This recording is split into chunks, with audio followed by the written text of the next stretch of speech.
Drawing room में सोफे पर बैठ पत्रिका पढ़ रही स्मिता का ध्यान डोरबेल बजने से टूटा। दरवाजा खोलने पर स्मिता को बेटे यश का उड़ा चेहरा देख धक्का लगा। घबराई सी स्मिता बेटे से पूछ बैठी, क्या हुआ यश? सब ठीक तो है? बिना कुछ कहे यश सीधे अपने बेडरूम में चला गया। स्मिता तेज कदमों से पीछे पीछे भागी सी गई। पूछा, क्या हुआ यश? यश सिर पकड़े बेड पर बैठा सिसकने लगा। जैसे ही स्मिता ने उसके पास बैठकर उसके सिर पर हाथ रखा वह मां की गोद में ढह आ गया और फिर फूट फूट कर रो पड़ा। स्मिता ने बेहद परेशान होते हुए पूछा, बताओ तो यश क्या हुआ? यश रोए जा रहा था। स्मिता को कुछ समझ नहीं आ रहा था। उसका 25 साल का बेटा आज तक ऐसे नहीं रोया था। उसका सिर सहलाती वह चुप हो गई थी। समझ गई थी कि थोड़ा संभलने पर ही बता पाएगा। यश की सिसकियां रुकने का नाम ही नहीं ले रही थी। कुछ देर बाद फिर स्मिता ने पूछा, बताओ बेटा क्या हुआ? मां, नविका से ब्रेकअप हो गया। क्या? यह कैसे हो सकता है? नविका को यह क्या हुआ? बेटा यह तो नामुमकिन है। यश ने रोते हुए कहा, नविका ने अभी फोन पर कहा कि अब हम साथ नहीं हैं।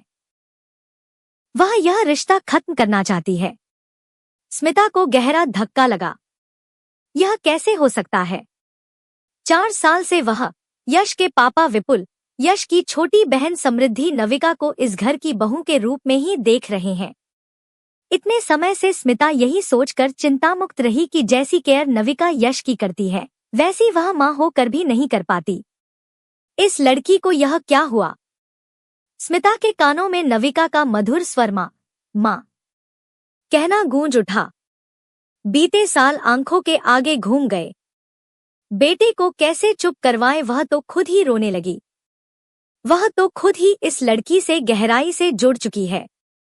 अचानक यश उठकर बैठ गया। मां की आंखों में आंसू देखे तो उन्हें पोंछते हुए फिर से रोने लगा। मां, यह नविका ने क्या किया?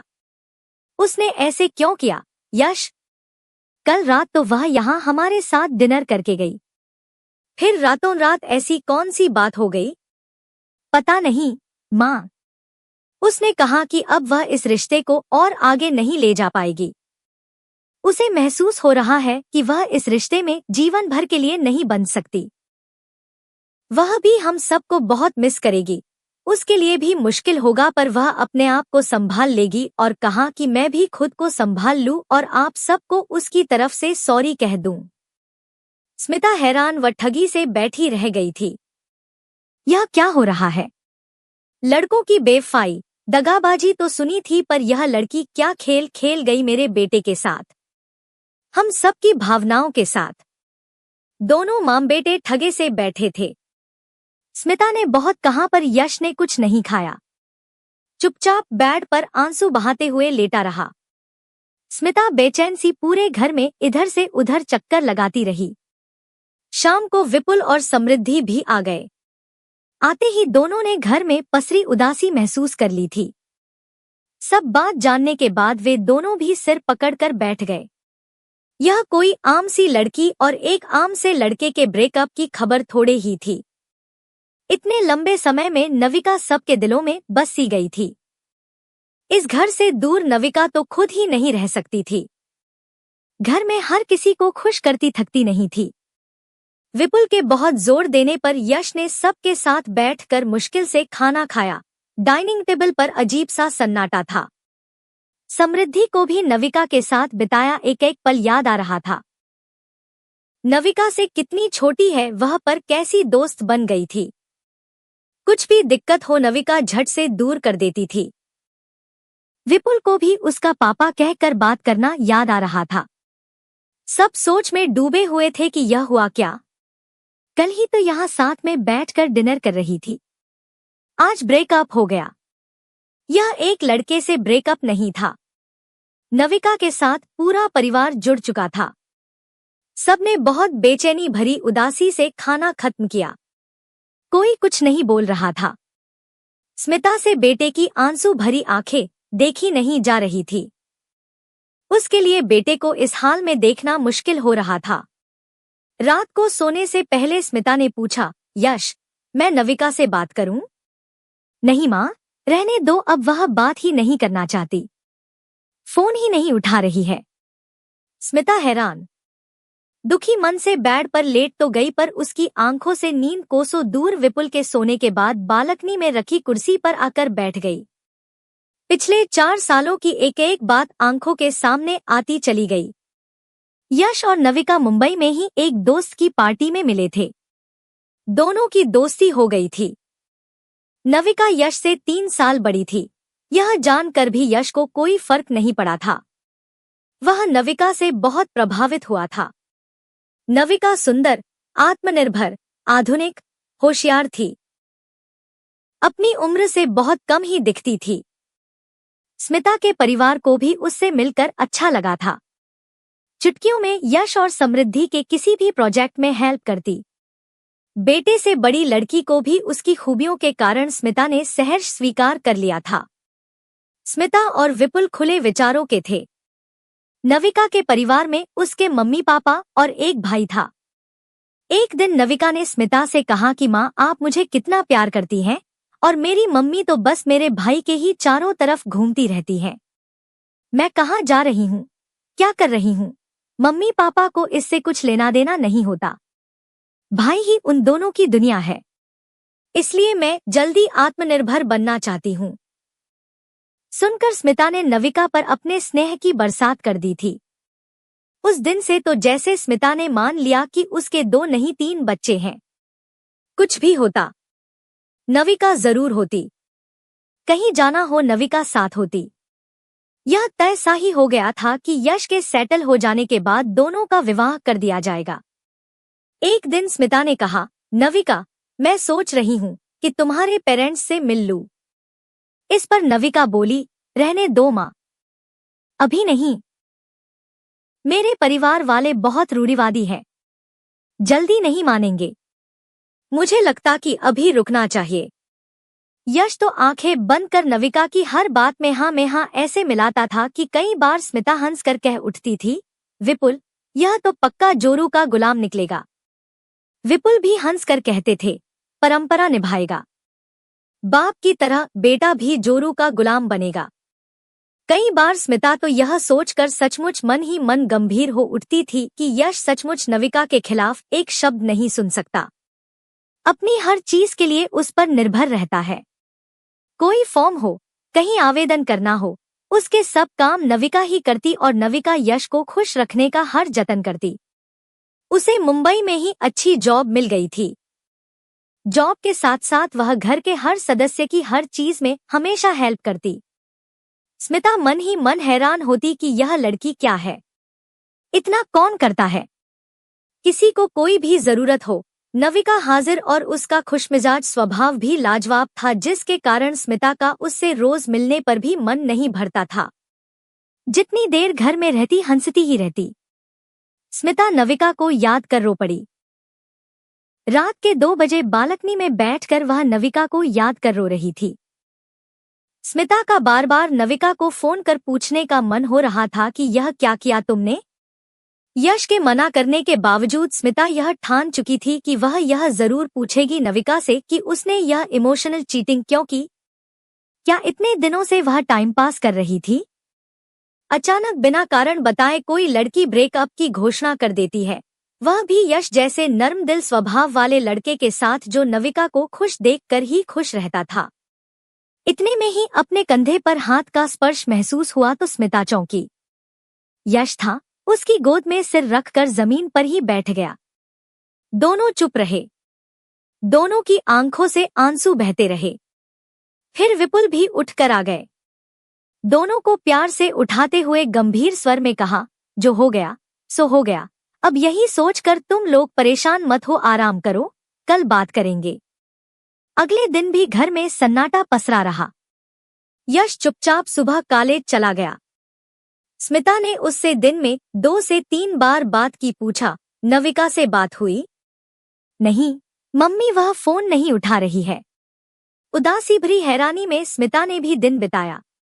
वह बार बार अपना फोन चेक कर रही थी। इतने सालों में आज पहली बार न नविका का कोई मैसेज था, न ही मिस्ड कॉल। स्मिता को तो स्वयं ही नविका के टच में रहने की इतनी आदत थी, फिर यश को कैसा लगा रहा होगा, यह सोचकर ही उसका मन उदास हो जाता था। 3 दिन बीत गए, नविका ने किसी से संपर्क नहीं किया। घर में चारों उदास थे, जैसे घर का कोई महत्वपूर्ण सदस्य एकदम से साथ छोड़ गया हो। सब चुप थे। अब नविका का कोई नाम ही नहीं ले रहा था ताकि कोई दुखी न हो, मगर बिना कारण जाने स्मिता को चैन नहीं आ रहा था। वह बिना किसी को बताए बांद्रा कुर्ला कॉम्प्लेक्स पहुंच गई। नविका का ऑफिस उसे पता था, अतः उसके ऑफिस चल दी। ऑफिस के बाहर पहुंच सोचा एक बार फोन करती, अगर उठा लिया तो ठीक, वरना ऑफिस में चली जाएगी।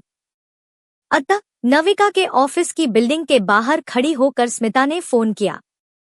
हैरान हुई जब नविका ने उसका फोन उठा लिया। नविका, मैं तुम्हारे ऑफिस के बाहर खड़ी हूँ, मिलना है तुमसे। अरे माँ, आप यहाँ? मैं अभी आती हूँ। नविका दूर से भागी सी आती दिखी तो स्मिता की आंखें उसे इतने दिनों बाद देख भीग सी गईं।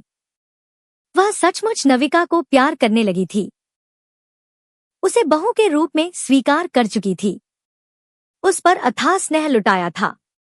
फिर यह लड़की अचानक गैर क्यों हो गई? नविका आते ही उसके गले लग गई। दोनों रोड पर यूं ही बिना कुछ कहे कुछ पल खड़ी रहीं। फिर नविका ने कहा, आइए माँ, कॉफी हाउस चलते हैं। नविका स्मिता का हाथ पकड़े चल रही थी। स्मिता का दिल भर आया। यह हाथ साथ छूट गया है।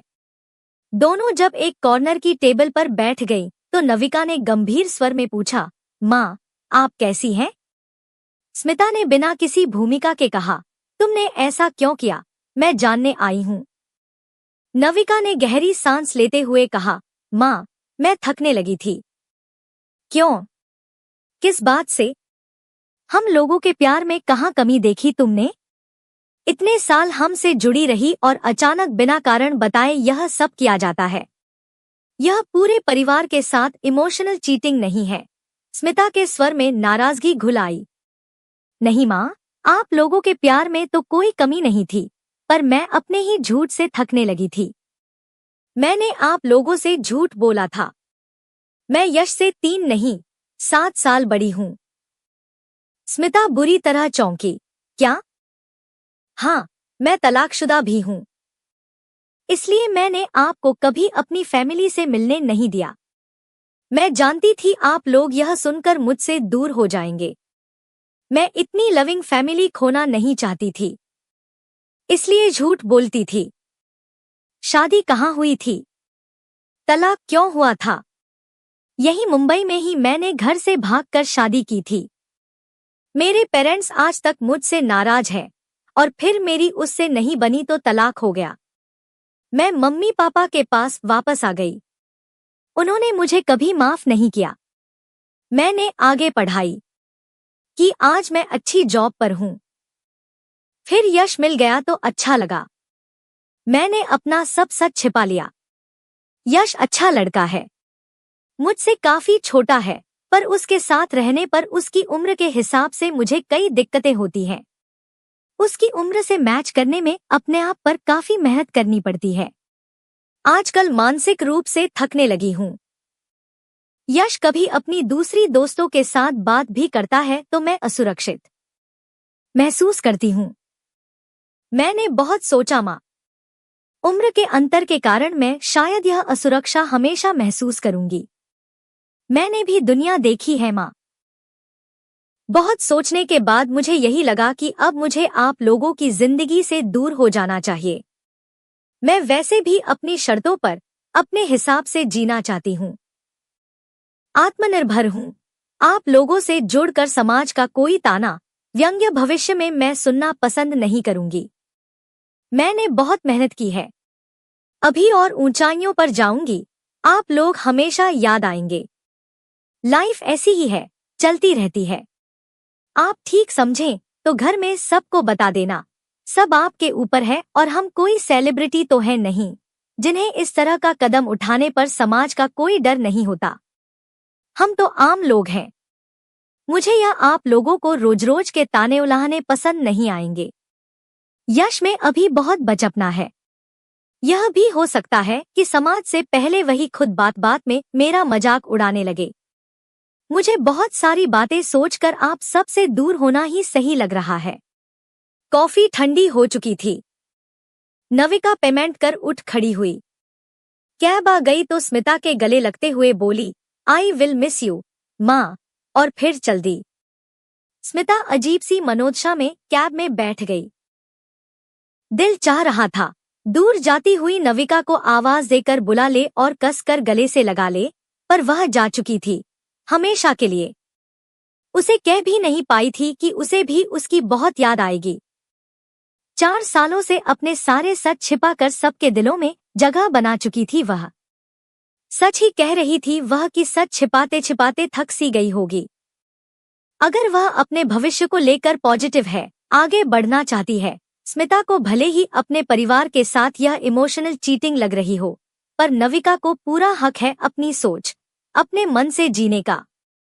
अगर वह अभी से इस रिश्ते में मानसिक रूप से थक रही है, अभी से यश और अपनी उम्र के अंतर के बोझ से थक रही है, तो उसे पूरा हक है इस रिश्ते से आजाद होने का। मगर यह सच है कि स्मिता को उसकी याद बहुत आएगी। मन ही मन नविका को भविष्य के लिए शुभकामनाएं देकर स्मिता ने गहरी सांस लेते हुए कार की सीट पर बैठकर आंखें मूंद ली।